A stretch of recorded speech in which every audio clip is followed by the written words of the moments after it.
दरअसल ये कहानी कौवा होने के मेरे ख्वाब के बारे में है, इसलिए मैं इस बारे में ही बात करूंगा। अगर ये कहानी मेरे और माँ के बारे में होती तो मैं इससे भी ज्यादा बात कर सकता था, लेकिन यदि मेरे और पिता के बारे में होती तो मैं कई हजार पन्ने या कई किताबें लिख देता मेरे और पिता के संबंधों पर, क्योंकि पिता और मेरे बीच कोई संबंध नहीं था सिवाय इसके कि मां मुझे हॉस्टल में चिट्ठियां लिखती थी और पिता उसे मेरे पते पर पोस्ट कर देते थे। इसका मतलब है कि मेरे और पिता के बीच कुछ नहीं था, वहां खालीपन था, और खालीपन के बारे में बहुत कुछ लिखा जा सकता है।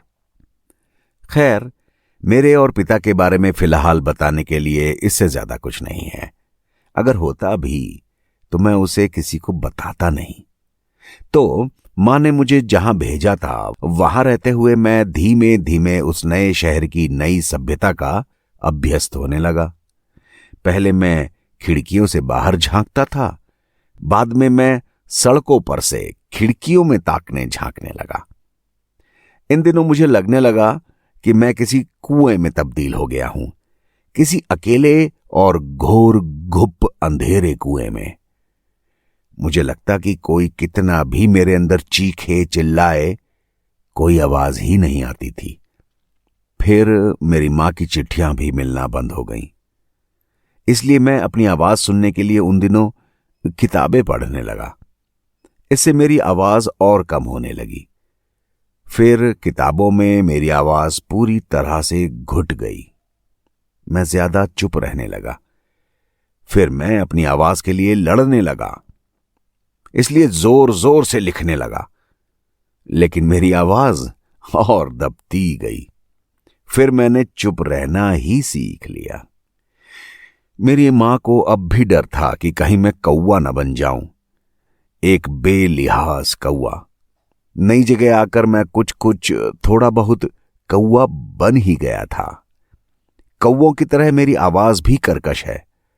अब मैं एक कौवे की तरह ही हूं, लेकिन मेरी आवाज कौवों की तरह बेलिहाज नहीं है, बल्कि कबूतरों की तरह गुटर गूं की तरह दबी हुई और घुटी हुई आवाज है।